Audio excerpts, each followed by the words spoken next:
नमस्कार मित्रों, कैसे हैं आप सभी। उम्मीद है दोस्तों आप लोगों की तैयारी सीआईबी की काफ़ी अच्छे तरीके से चल रही होगी। तो दोस्तों उसी तैयारी को और अच्छा करने के प्रयास से मैं वीडियो आप लोगों के साथ प्रस्तुत कर रहा हूं। इस वीडियो में हम लोग डिस्कस करेंगे कि आगे जो हमारा 3 महीना बचा है सीआईबी के एग्जामिनेशन का, तो उसमें आपकी क्या रणनीति होनी चाहिए ताकि आप इस पार्टिकुलर सीआईबी के दिसंबर परीक्षा को आसानी से निकाल पाएँ। तो चलिए दोस्तों शुरुआत करते हैं अपने इस वीडियो लेसन को। और आगे आने वाले 10 से 15 मिनट को ध्यान से सुनिए, क्योंकि इसमें मैं अपना जो एक्सपीरियंस है दोस्तों वो मैं शेयर करूंगा। और दोस्तों जो पिछला 2-3 साल रहा है, जिसमें जो भी लोग हमारे चैनल का हेल्प लेकर सीआईबी को क्रैक किए हैं, उनका जो एक्सपीरियंस है वो भी मैं आपको बताने वाला हूँ कि क्या उनकी रणनीति थी। कि आपको देखिए, हमारा क्या है कि हमारा इफ़िशियंसी अच्छा होना चाहिए। इफ़िशियंसी का मीनिंग ये हुआ दोस्तों कि हम कम इनपुट में भी ज़्यादा आउटपुट दे पाएँ, है ना। तो वही कुछ कुछ पॉइंट्स मैं आपको बताने वाला हूँ दोस्तों, जिसको आप यदि ध्यान रखेंगे तो निश्चित रूप से आपको कम इनपुट में आपको मैक्सिमम आउटपुट मिलेगा। तो चलिए शुरुआत करते हैं अपने इस वीडियो लेसन को। दोस्तों आपको मैं सीआईबी के एग्जामिनेशन के डेट्स के बारे में पहले बता दूं। ये जो आप आईआईबीएफ की साइट पे चेक करेंगे तो 27 नवंबर 2022 को एडवांस बैंक मैनेजमेंट यानी एबीएम की आपकी परीक्षा है। ठीक है, तो देखा जाए मोटा मोटी तो अभी आपके पास लेस देन 3 मंथ्स है ना। आज जो है 30 अगस्त है, तो आपको 3 महीना से भी कम समय है। और कुल मिलाकर आप समझिए ना, आपके पास 14 वीक्स है। ठीक है, यू हैव 14 वीक्स। उसके बाद दोस्तों 4 दिसंबर को आपकी बीएफएम की परीक्षा है, यानी बैंक फाइनेंस मैनेजमेंट। और नेक्स्ट वीक यानी 10 दिसंबर को आपकी एग्ज़ाम है दोस्तों, आपके जो भी इलेक्टिव पेपर है उसकी। दोस्तों ये पार्टिकुलर सीआईबी का जो दिसंबर वाला एग्जामिनेशन है, इसका अलग ही इम्पोर्टेंस है।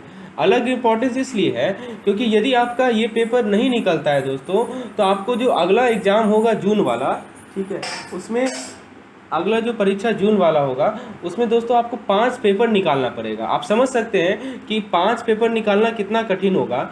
ठीक है, क्योंकि जब आप 3 पेपर निकालने में आप काफ़ी ज़्यादा डिफ़िकल्टी फेस करते हैं, तो ऑब्वियस सी बात है 5 पेपर निकालने में तो काफ़ी ज़्यादा डिफ़िकल्टी फेस करना होगा।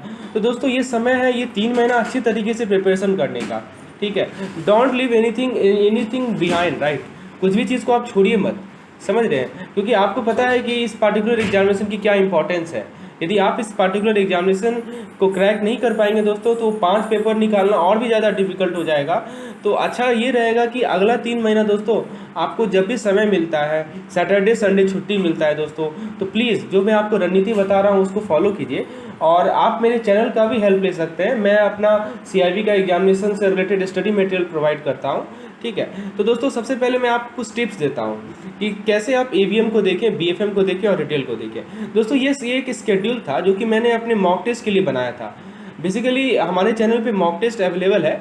Mock test program, unit wise mock test का ये प्रोग्राम है, आप देख सकते हैं। There are 16 mock test. Already ये मॉक टेस्ट जुलाई में स्टार्ट हो चुका है। देखिए हमारा रणनीति क्या था कि हम लोग 1 महीना पहले अपना सिलेबस कंप्लीट कर लेंगे। जैसे कि आप देख सकते हैं 1 नवंबर 2022 को सिलेबस कंप्लीट कर लेंगे, और लास्ट जो हमारा महीना है उसको हम लोग फुल्ली डेडिकेट करेंगे फुल लेंथ मॉक टेस्ट के लिए। यानी 4 फुल लेंथ मॉक टेस्ट को कंडक्ट करेंगे, और फिर उसमें 100 क्वेश्चन होंगे, और प्रत्येक यूनिट मॉक टेस्ट में 50 क्वेश्चन होंगे। तो ये फुल्ली फ्लेजेड प्रिपरेशन था। लेकिन अभी मान लीजिए आप शुरुआत करना चाह रहे हैं तो कोई दिक्कत नहीं है, आप शुरुआत कर सकते हैं दोस्तों। बस आप 1 यूनिट की जगह 2 यूनिट कवर करेंगे एक वीक में। इसी तरह का स्केड्यूल आप तैयार कीजिए। ठीक है, वीक भर जो सप्ताह भर आप टॉपिक को पढ़िए, और सप्ताह के अंत में आप मॉक टेस्ट दे दीजिए। 2-2 यूनिट लेके पढ़िए। जैसे ये जो स्केड्यूल मैं आपको शो कर रहा हूँ, ये बीएफएम का स्केड्यूल है।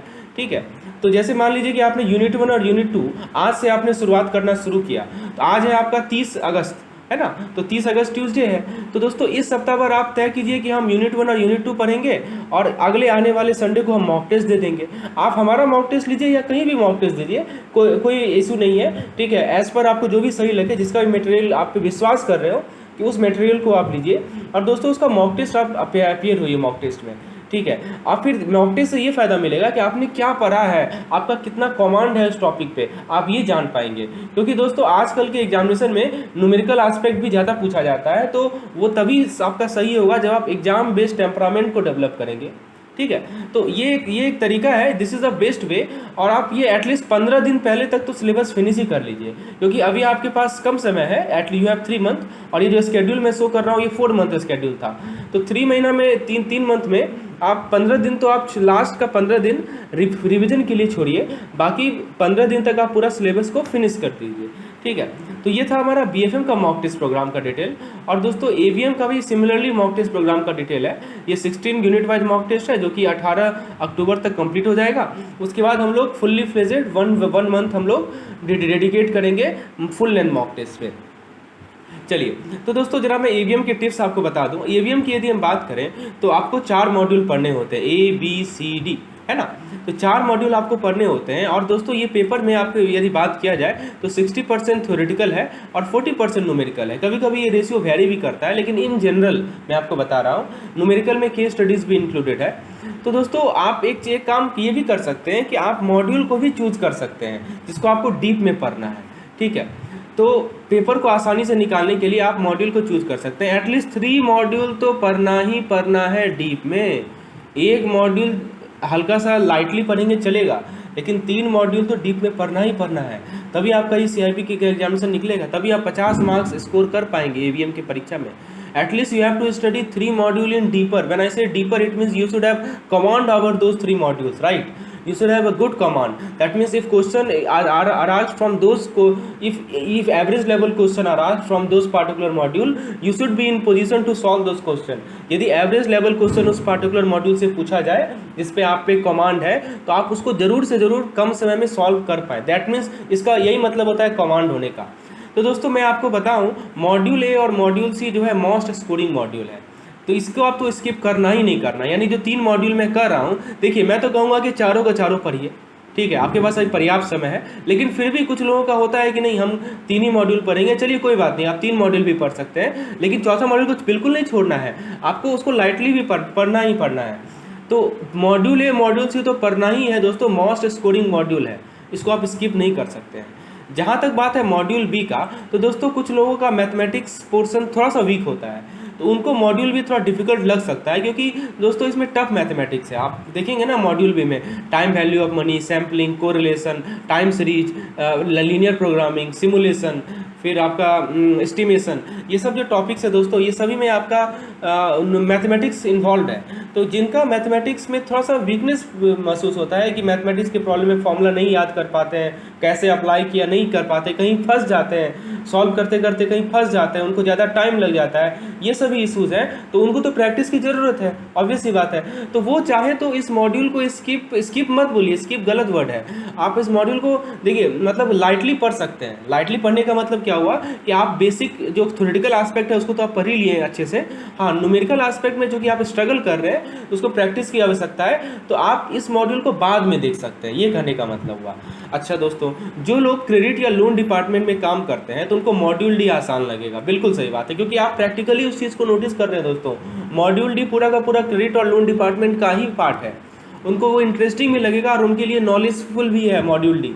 तो दोस्तों मॉड्यूल डी में आपको क्रेडिट या लोन डिपार्टमेंट से रिलेटेड फैक्ट्स मिलेंगे, तो आप मॉड्यूल डी को भी स्किप मत कीजिए, क्योंकि यदि आप क्रेडिट डिपार्टमेंट में वर्क करेंगे तो उसके लिए आपको ये मॉड्यूल डी में जो आपको नॉलेज दी जाएंगी वो काफ़ी यूजफुल फेल्ट होंगी, ठीक है ना।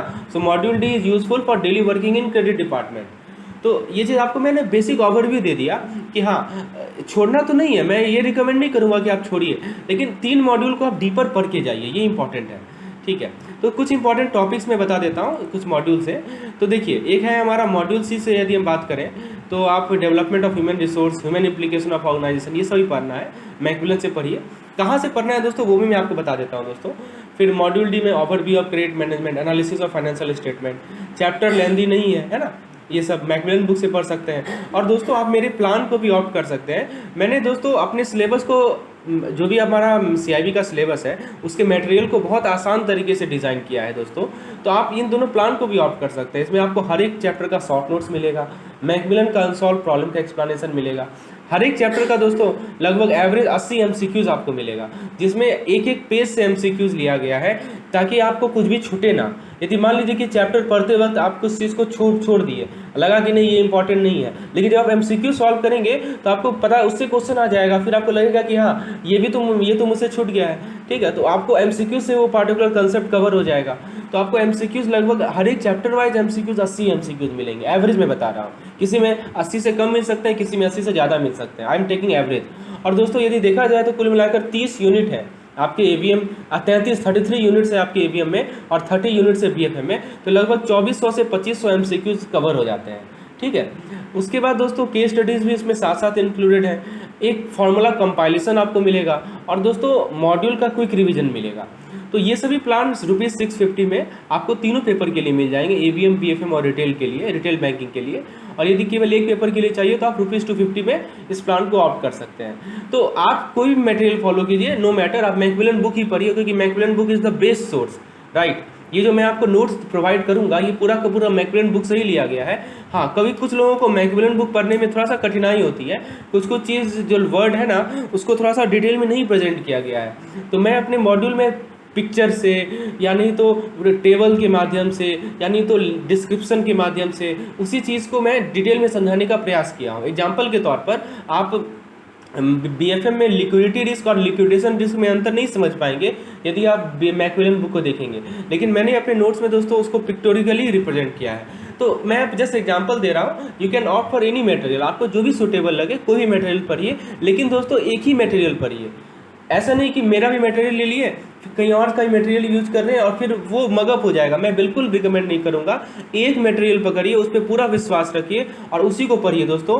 यही एक सीक्रेट है मैं इस सीआईबी को निकालने का। दोस्तों देखिए, एक ही चीज़ को बार बार आप पढ़ेंगे ना तो आपके दिमाग में वो चीज़ बैठ जाएगा, और दो चीज़ को बार बार पढ़ेंगे, मान लीजिए कि सेम चीज़ को हमारे नोट से पढ़ लिए फिर किसी और के नोट से पढ़ लिए, तो फिर क्या है कि आपका एफर्ट भी लग रहा है और आपको आउटपुट भी नहीं मिल रहा है। तो यदि आपको कम इनपुट में ज़्यादा आउटपुट चाहिए तो आई विल रिकमेंड कि आप एक सोर्स को पिक कीजिए, मैकमिलन बुक को ही पिक कर लीजिए। यदि आपको उसका वर्ड समझ में आ रहा है, यदि if you are able to understand the words of Macmillan, then I will recommend please choose Macmillan only, don't choose my material, right. My material will only be helpful if you are unable to understand Macmillan book. Okay, it will help you to आपको दोस्तों help करेगा उन चीज़ों को आसानी इस language में समझने का। और एमसीक्यूज़ तो मैकमिलन में दिया नहीं हुआ है, तो एमसीक्यूज़ मैंने एक लाइन से बना के रखे हैं अपने नोट्स में। तो एमसीक्यूज़ के लिए आप मेरे नोट्स को ये कर सकते हैं, ठीक है। तो आपको यदि इस नोट्स के बारे में डिटेल चाहिए तो इस नंबर पे मुझे व्हाट्सएप कीजिए। चलिए अब हम लोग जरा बीएफएम के बारे में बात कर लेते हैं। If you talk about BFM, तो दोस्तों यदि समअप किया जाए, समअप यदि एवीएम के बारे में किया जाए तो एटलीस्ट 3 मॉड्यूल को तो डिटेल में पढ़ के ही जाना है ताकि 50 स्कोर आप अचीव कर सकें। हाँ, मॉड्यूल को चूज़ करना है वो अपने स्ट्रेंथ पे आप डिसाइड कीजिए, आपका क्या स्ट्रेंथ है। मैंने बताया भी कि जिनका मैथमेटिक्स स्ट्रॉन्ग है तो दोस्तों मॉड्यूल भी तो करिए ही करिए, क्योंकि मॉड्यूल भी स्कोरिंग होता है। क्योंकि आपको यदि सैम्पलिंग का कंसेप्ट क्लियर है तो 5 मार्क्स आपको एक बार सीधा आ जाएगा, क्योंकि 5 मार्क्स का केस स्टडी सैम्पलिंग से आता ही आता है। लीनियर प्रोग्रामिंग का कंसेप्ट क्लियर है तो 5 मार्क्स आपको सीधा आ जाएगा, क्योंकि maximum case study module B से ही पूछे जाते हैं, है ना। अच्छा, मॉड्यूल बी को कुछ लोग जिनका मैथमेटिक्स वीक है तो मॉड्यूल बी को लास्ट में पढ़िए और फार्मूला केवल इस मॉड्यूल का देख लीजिए फार्मूला बेसिस पे, ठीक है। ये उनके लिए जिनका मैथ में थोड़ा वीक फील करते हैं, दैट्स फॉर उनके लिए। अपने स्ट्रेंथ के हिसाब से देखिए दोस्तों, मैं कहूँगा ए, सी और डी इसको तो बिल्कुल पढ़ना है, बहुत ही स्कोरिंग है। डी आपको क्रेडिट डिपार्टमेंट में काम आएगा, और बी को आप जो है अपने स्ट्रेंथ के हिसाब से एज पर उसको आप मैनिपुलेट कर सकते हैं। चलिए बीएफएम के टिप्स के बारे में थोड़ा बता दूं। तो बीएफएम में क्या है दोस्तों, प्रायोरिटी वाइज यदि कहा जाए तो मॉड्यूल बी सबसे टॉप प्रायोरिटी पे रखिए, क्योंकि ये जो है इसका हार्ट है, पूरे बीएफएम का हार्ट है मॉड्यूल बी, और इसमें जो कंसेप्ट है वो मॉड्यूल डी में भी रिलेटेड है। तो first of all read module B, उसके बाद सेकेंड पे आप मॉड्यूल डी को पढ़िए, क्योंकि मॉड्यूल डी आप मॉड्यूल बी का कंटिन्यूएशन देखेंगे, क्योंकि बी के बाद जस्ट आप डी पढ़ेंगे ना तो जो बी में कंसेप्ट आप पढ़ेंगे रिस्क से related, market risk, operation risk, credit risk, तो सेम चीज़ आपको सिमिलर कंसेप्ट आपको डी में भी मिलेगा। क्योंकि डी का यदि आप सिलेबस देखेंगे, मॉड्यूल डी का सिलेबस देखेंगे तो उसमें तो आपको दोस्तों asset and liability, balance sheet management, pillar 3 supervisory review, market discipline, liquidity management सब को रिलेटेड है। तो बी के बाद आप डी पढ़िए। मॉड्यूल सी जनरली ज़्यादातर थ्योरेटिकल पोर्शन है, ठीक है, और ईजीएस्ट है, सबसे ईजीएस्ट मॉड्यूल है मॉड्यूल सी, ठीक है। इसमें ट्रेजरी डिपार्टमेंट से रिलेटेड कंसेप्ट दिया गया है, तो इसमें भी न्यूमेरिकल भी आता है, ऐसा नहीं है कि न्यूमेरिकल नहीं है। इसमें ऑप्शन से रिलेटेड न्यूमेरिकल पूछा जाता है, फ्यूचर से रिलेटेड न्यूमेरिकल पूछा जाता है ना, इसमें भी न्यूमेरिकल है, डेरिवेटिव से रिलेटेड न्यूमेरिकल पूछा जाता है, तो इसमें भी न्यूमेरिकल लेकिन कम न्यूमेरिकल है as compare to module B and module D. अच्छा, मॉड्यूल ए को समझने में थोड़ा समय लगता है क्योंकि इसमें ना फॉरेक्स से रिलेटेड कंसेप्ट है, फॉरेक्स का कैलकुलेटिव पार्ट है, तो it will take time, right, it take time to understand because this is understanding वाला टॉपिक। यदि आपका अंडरस्टैंडिंग क्लियर है तो आपको इसमें मजा आएगा, नहीं क्लियर है तो दोस्तों बहुत कठिनाई हो जाता है ये फॉरेक्स क्लियर करना। तो इसको आप लास्ट में रख सकते हैं क्योंकि देखिए आपको यदि 3 मॉड्यूल आप कंप्लीट किए रहेंगे ना तो आपके पास कॉन्फिडेंस रहेगा कि हाँ हमारा तो 3 मॉड्यूल कंप्लीट है। ये दोस्तों अभी मैं 3 महीने का आपको तरीका बता रहा हूँ, ठीक है। 15 दिन तो आप फिक्स रखिए अपने, 15 दिन तो रिवीजन के लिए रखना ही रखना है। उसके अलावा जो आपको 2 महीना और 15 दिन बचा है उसको आप इस तरह डिज़ाइन कीजिए कि आपका सिलेबस कंप्लीट हो जाए, और जो मैं आपको प्रोसेस बता रहा हूँ उसी को फॉलो कीजिए दोस्तों। अच्छा, तो मॉड्यूल में यदि आपको प्रेफरेंस बताऊं तो पहले बी पढ़ लीजिए, फिर डी पढ़ लीजिए, फिर सी पढ़ लीजिए और फिर ए पढ़िए। ये हमारा बीएफएम का रहेगा। और एवीएम में मैंने आपको क्या बताया, एवीएम में दोस्तों आप ए सी और दोस्तों ए सी और डी तो पढ़ना ही पढ़ना है, बी को लास्ट में रख सकते हैं, ठीक है। चलिए, तो ये डीप एनालिसिस था हमारा। अब दोस्तों मैंने अपने इसी चीज़ को आसान करने के लिए दोस्तों, यदि आप चाह रहे हैं कि सब कुछ आपको एक ही जगह मिल जाए, सारा कुछ एमसीक्यूज़, ठीक है, मॉक टेस्ट और दोस्तों टॉपिक वाइज थ्योरी वीडियोस, ठीक है, सब कुछ एक जगह मिल जाए, तो अब मैंने कॉम्प्रिहेंसिव प्लान लॉन्च किया है जिसमें आपको एक ही जगह सब कुछ मिल जाएगा, कहीं भटकने की ज़रूरत नहीं है, ठीक है। बुक्स से रिलेटेड आपको जो भी थ्योरीज और एमसीक्यूज़ रहेंगे वो मिल जाएंगे। मैं आप लोगों को एमसीक्यूज़ का topic wise video daily weekly basis पर प्रोवाइड करूँगा, ठीक है।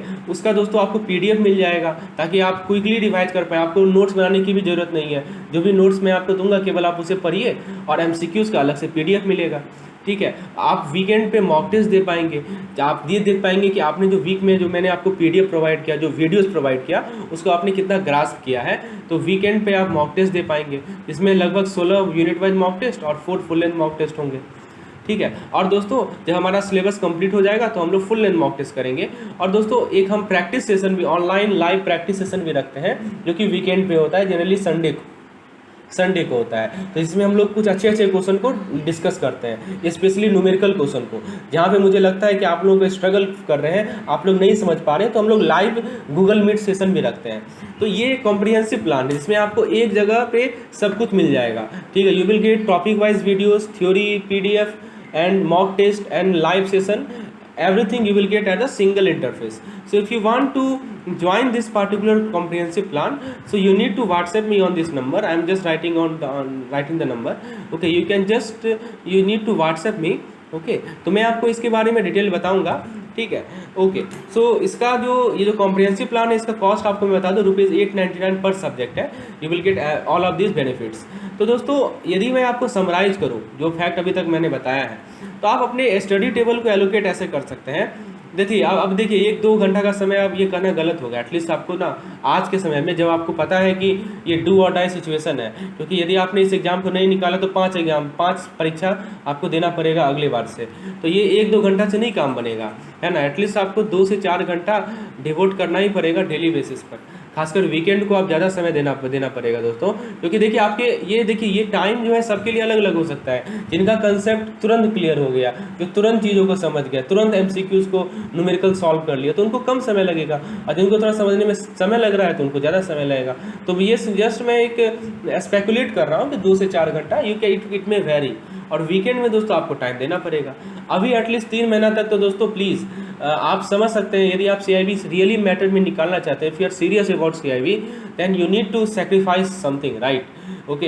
ये नहीं होगा कि दोस्तों आप टेम्प्रोरी प्लेजर भी इंजॉय कर रहे हैं और आप CIB भी निकाल पाए, that's not possible, okay, because you know the importance of this examination and this particular examination I am telling, you know the importance, okay. तो आप क्या कर सकते हैं दोस्तों कि हाँ, यूट्यूब पे मैंने हर एक टॉपिक का वीडियोस डाल रखा है, इसका लिंक मैं आपको डिस्क्रिप्शन में दे देता हूँ, ठीक है। तो वो वीडियोस में आपको सीरियल वाइज मिल जाएगा। तो यदि आप तरीके से यदि आप मैकमिलन बुक की फॉलो करना चाहते हैं, फॉलो कीजिए, कोई बात नहीं, वीडियोस देखिए, टॉपिक आपको जिस्ट मिलेगा, मैकमिलन बुक से पढ़िए। यदि आपको चीज़ें समझ में आ रही हैं, वेरी गुड, ठीक है। उसके बाद दोस्तों फिर से लेसन को रिपीट कीजिए, फिर MCQs को सॉल्व कीजिए। देखिए एक मैं साइकिल आपको बता देता हूँ, ये साइकिल को आपको फॉलो करना है दोस्तों। देखिए सबसे पहले क्या करना है दोस्तों, सबसे पहले आपको थ्योरी और कॉन्सेप्ट ये क्लियर करना है, ठीक है। थ्योरी और कॉन्सेप्ट क्लियर करना है। कॉन्सेप्ट क्लियर करने के बाद दोस्तों आपको MCQs प्रैक्टिस करने हैं। MCQs दोस्तों प्रीवियस ईयर क्वेश्चन के बेसिस पे हो सकता है। MCQs प्रैक्टिस करने के बाद दोस्तों आपको मॉक टेस्ट देना है, ठीक है। मॉक टेस्ट देने के बाद दोस्तों आपने गलतियाँ देखनी है, कहाँ गलती हुआ है, दैट मीन्स आपको रिवाइज करना है और फिर से रिवीजन में आपको देखना है कि दोस्तों कहाँ पे हमसे मॉक टेस्ट में गलती हुई है, फिर उसके कॉरस्पॉन्डिंग थ्योरी को देखना है। तो ये साइकिल चलेगा आपका, ठीक है। ये साइकिल को यदि आप हर एक चैप्टर के लिए फॉलो करते हैं और लास्ट जो 15 दिन बचेगा दोस्तों, उसमें उसका भी स्ट्रेटजी मैं आपको बाद में बताऊँगा। अभी फिलहाल आप जो मैं आपको तरीका बताया हूँ, जो मॉड्यूल को मैंने बताया पहले पढ़िए, उसको ज़रूर पढ़िए। चलिए, तो ये था हमारा आज का लेसन। ये हमारा मॉक टेस्ट का प्लान है, इसके बारे में डिटेल जानना है तो इस नंबर पे मुझे संपर्क करें। ये भी मॉक टेस्ट आप देखिए, सिंपली पीडीएफ का प्लान सेपरेट है, मॉक टेस्ट का प्लान सेपरेट है, और यदि आप कॉम्प्रिहेंसिव प्लान लेना चाह रहे हैं तो सब कुछ इसमें मिलेगा। तो एज पर योर रिक्वायरमेंट, ठीक है, you can opt for all this plan. और ये डिटेल है आपके सीआईबी एग्जामिनेशन का। मिलते हैं हम लोग अपने नेक्स्ट वीडियो में। धन्यवाद।